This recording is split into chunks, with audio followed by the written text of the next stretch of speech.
Awesome. Well, thank you very much for taking the time to do this interview. Hey, thank you. Thank you for having me. I'm very glad to be able to do it, and I'm always a fan of being able to promote some great new music, and that's exactly what's going to be coming out on Friday through Napalm Records with the debut album from Cult of the Sun, We Are the Dragon. I keep checking this album out ever since I was able to, gracefully being able to check out this album, and I just love everything that's going on with it. I mean, it just has so many different influences that just meld together so well. It just creates some music that I can't wait for people to really be able to dive into on Friday. Hey, thank you, man. Well, obviously, I'm excited as well. And yeah, the feedback has been very good so far. So yeah, excited, to see how people think or see how people react to the album. Oh, definitely. So, with that in mind, for people that are not familiar, how did this whole project come together?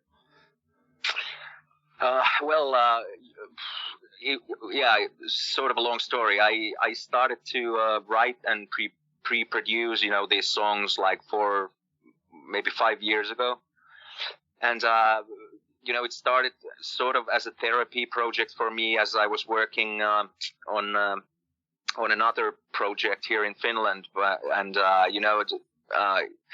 that was sort of pop rock in a sense, and I started to get quite frustrated with it. So I started I wanted to make like music, rock and roll music that I myself enjoys, and that was sort of the kickstart for this. And when I had a couple of songs ready, I played them to some of my friends, and they were like, man, you should seriously push this. And then I just started to take it a bit more seriously, and started writing more.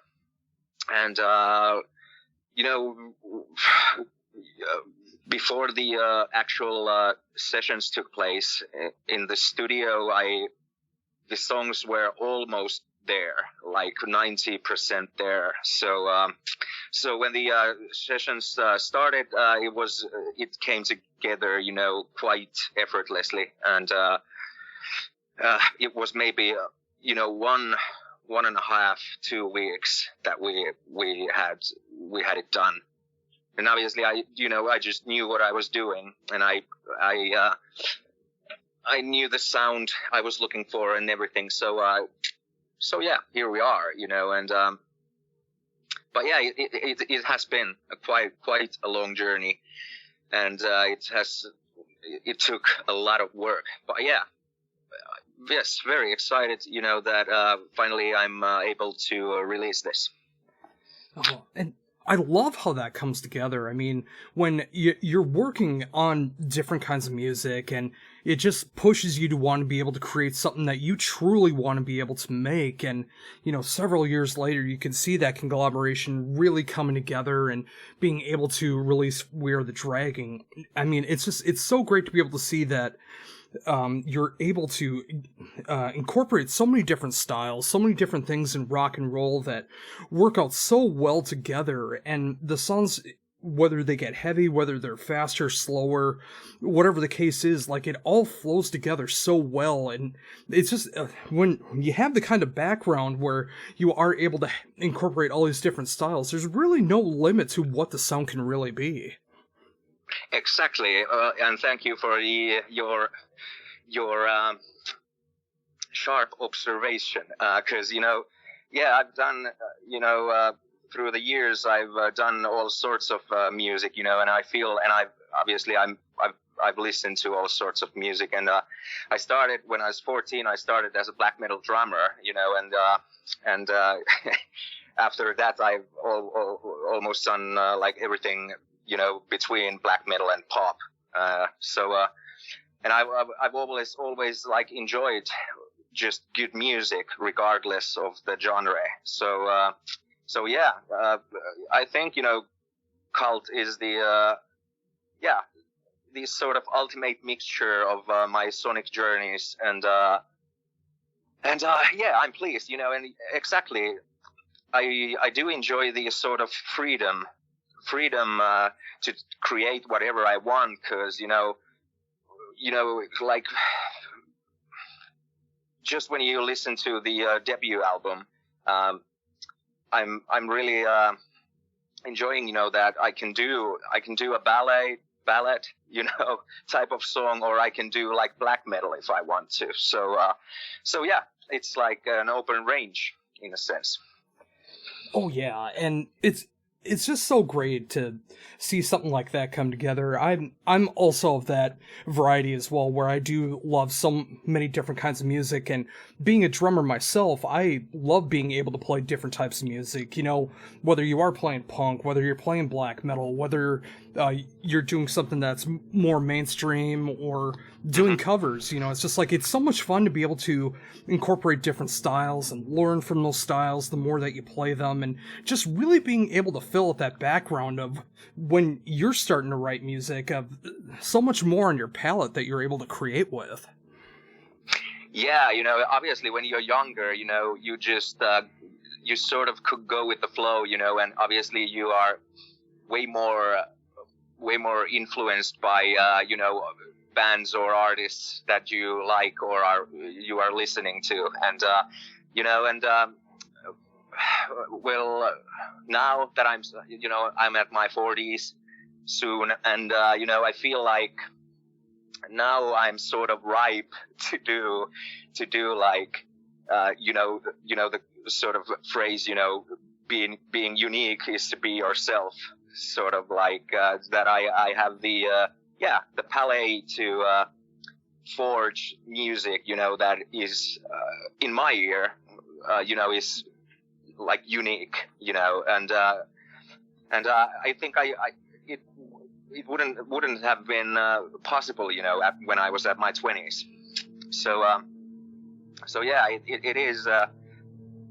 It is, nowadays it's fun. It's fun to create, in a sense that it's not like, you have to write under pressure or whatever. I just enjoy, as I stated, I enjoy the freedom that I am able to do whatever the fuck I want, and just go with it. Oh, absolutely. So, thinking about that as well, I mean, when you decided to go in this direction and you wanted to be able to write the music that you wanted to, when you first started writing, like, at first, did it feel like you were already going in the right direction? Or when did you realize that things were really going together the way that you wanted it to? It was pretty much at the beginning. It took a while to sort of forge the sound of, my voice, that I don't fuck up my, vocal cords or anything like that. So it took like maybe like few months, but yeah, it was sort of in my mind. I had this visual, that it sort of black metal and pop combined, like roughly speaking. So it was like one of the, I think We Are the Dragon was one of the first songs. I know Dancing with the Devil and I think Whore of Babylon. They were like, early songs that came together. So it was pretty much at the beginning that I knew where I wanted to take this. And, along with it, I mean, with those 3 tracks specifically, I mean, of course, with the vocal style being very prominent and just having very unique vocal style that really fits with the music and just really makes it more stand out and enjoyable to listen to, the lyrical content behind it just meshes together so well with it as well, too. I mean, when you have this kind of style going together, I mean, you need those dark lyrics to really accentuate things. Yeah, and thanks. And I pretty much feel, that the lyrical content and the vocals, are the sort of the red line, through the album. Obviously, because the songs, differ a bit. Some are poppier, some are heavier, some are more rock and roll. And the lyrical content is sort of obviously the main element to create the atmosphere that goes through the album. But it was obvious that I wanted to push boundaries, go further than I even thought I was able to go, and push it as far as you can. Yeah. Oh, so cool. So, thinking about that as well, too, I mean, obviously being able to have years to be able to create these songs, and again, with the album finally coming out on Friday through Napalm Records, I mean, there's so much that really goes into making the album and making sure that it's mixed right, mastered right, having the right album cover. I mean, when you started working on everything outside of the actual music, I mean, what was that like for you to be able to, like, starting to put together the final product of the album? Well, again, I had sort of an, how do you say it? I had an, advantage, because of the history with music, because I've been, I've done a lot of music videos, obviously at first I started as a band member, acting in videos, but then as the years went by, I started, to produce videos like for myself more and more, and obviously the album covers, I've always been into that. So it just somehow it just summed up, when you are actually in the situation where you have to you have deadlines, obviously, and you just have to push through. You don't think that much. you just obviously want to deliver. So for me, and I think nowadays in music business, you have to be like a sort of a jack of all trades,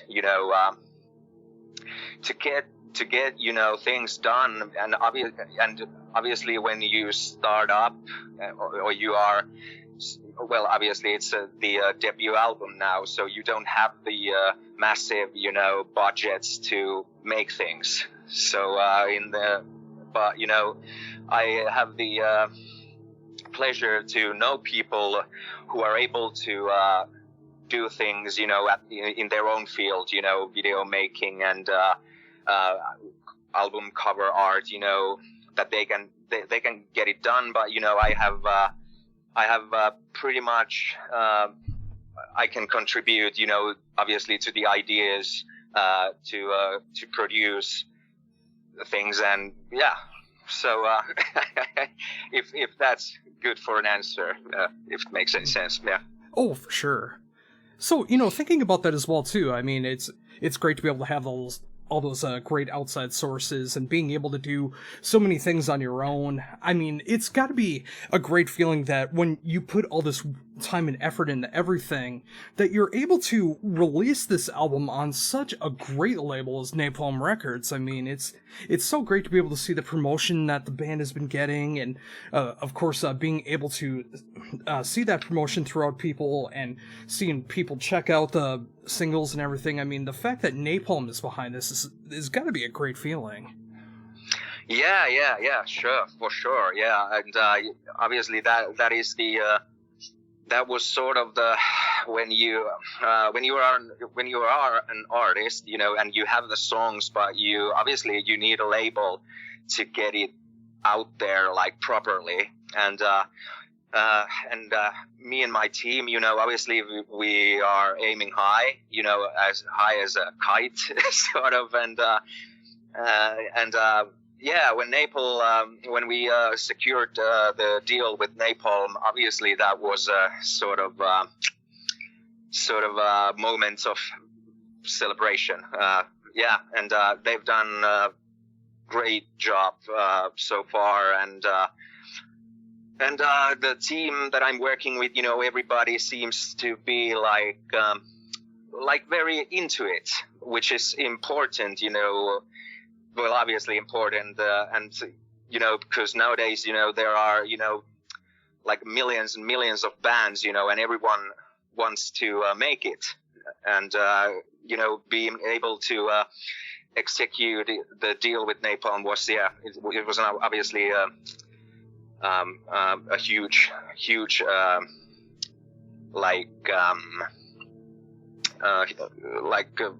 Jesus, what is the word?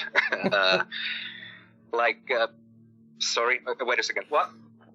Achievement. Thanks. Yeah, my fiance helped me out. Yeah, but yeah, it surely was an epic achievement for me.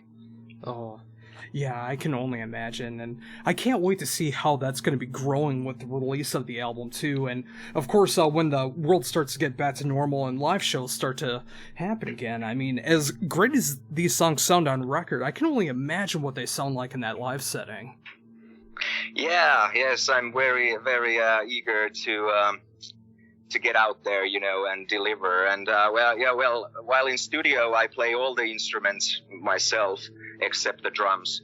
But obviously, I have a lineup when the live performances take place. And yes, I am very very eager to get out there and show what rock and roll is all about.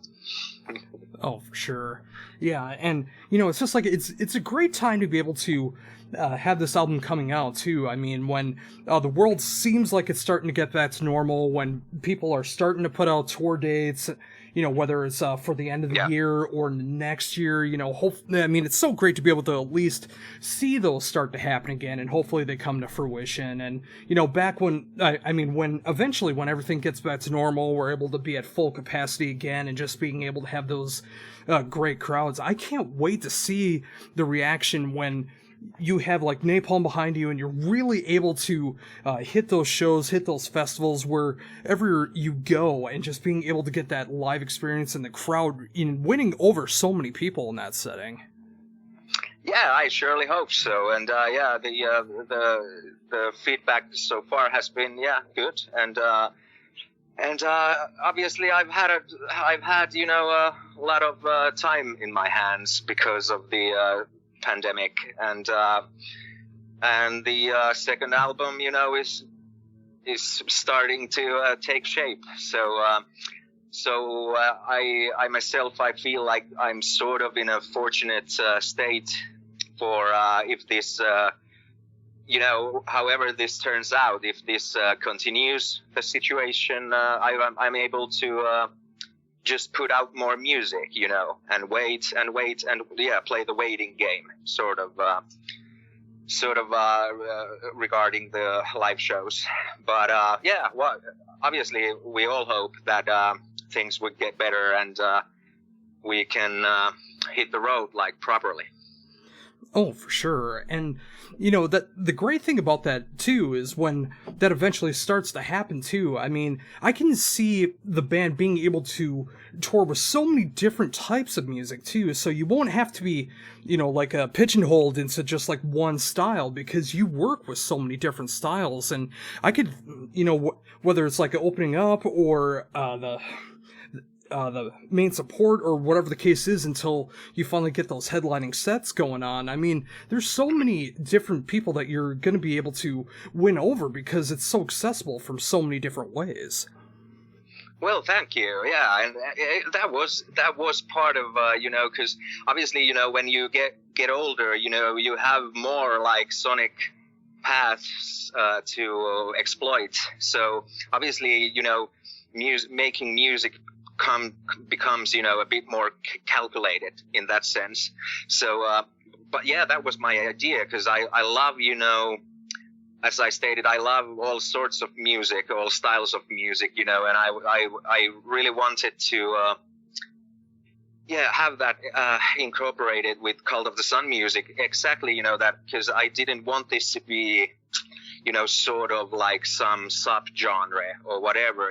Obviously I want to reach as large crowds as it's possible. So so pretty much agreed what you just said.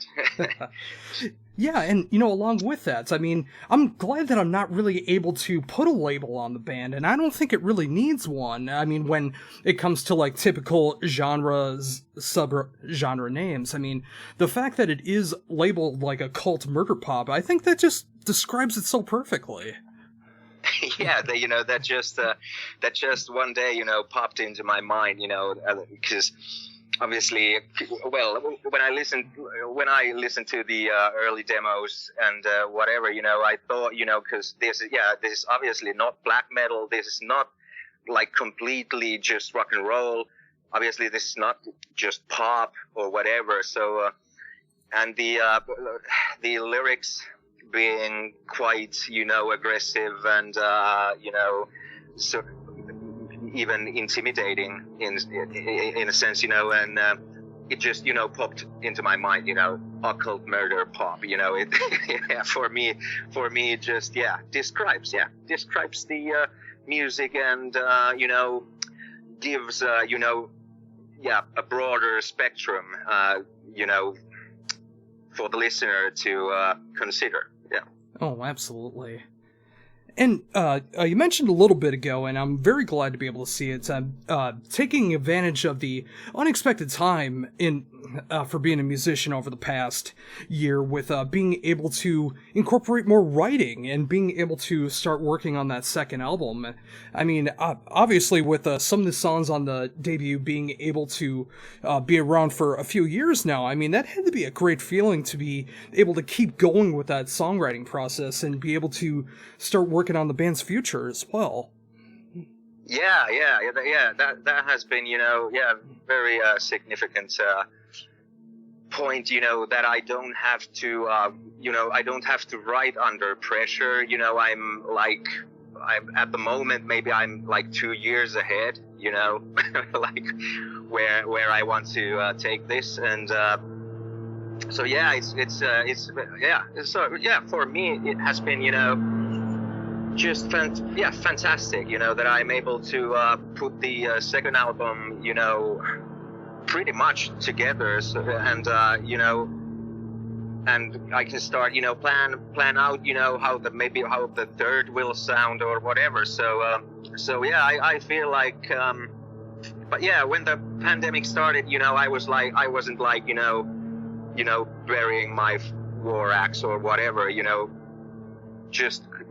just wanted to keep pushing, and make better songs. So the year has been quite fruitful in that sense.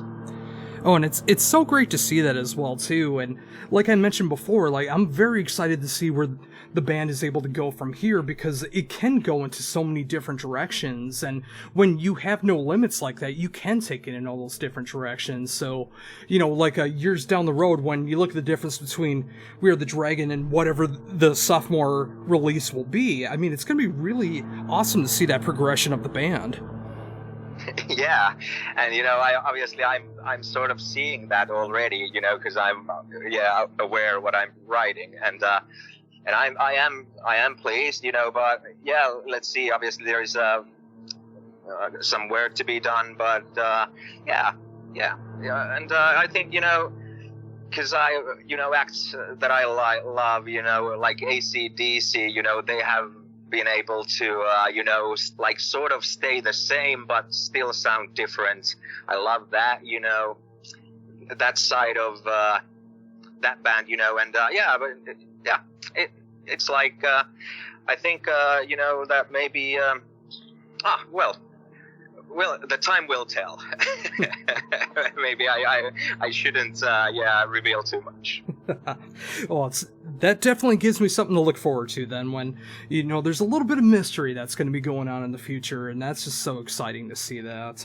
And the fact that you were able to have this vision those years ago, and being able to go into the studio and being able to play almost everything on the record, and very exciting to see what the live lineup's going to be like when that eventually starts to happen again, and everything that can happen in the future, the songs that'll be played live, everything in the future. Yeah, I mean, these are just exciting times, and I can't wait to see what really becomes of Cult of the Sun. And of course, again, with We Are the Dragon coming out this Friday through Napalm Records, I can't wait to see the reaction that it gets and more people to be able to discover you now and through the years when it comes to live shows and later releases. And it was great to be able to talk to you about all of it. I mean, it was great to be able to get this insight and just really see like how this all came together. Hey, thank you. And I've enjoyed like interviews like this. That this is sort of an open conversation, not you asking just blunt questions. I give blunt answers. Yeah, thank you. This has been a pleasure. Oh, absolutely. That's always been my style. Like, the only thing I had in front of me is the date of when the album's coming out. It's on Friday. Otherwise, everything's just off the top of my head because I just like being able to have that real stream of consciousness style of conversation where, it's like if there's something intriguing, I really want to be able to expand upon it rather than feeling like I have to ask dirt questions or, just be blunt like you were talking about. Yeah, and I think that's proper journalism. Yeah, you are executing very well, in my opinion.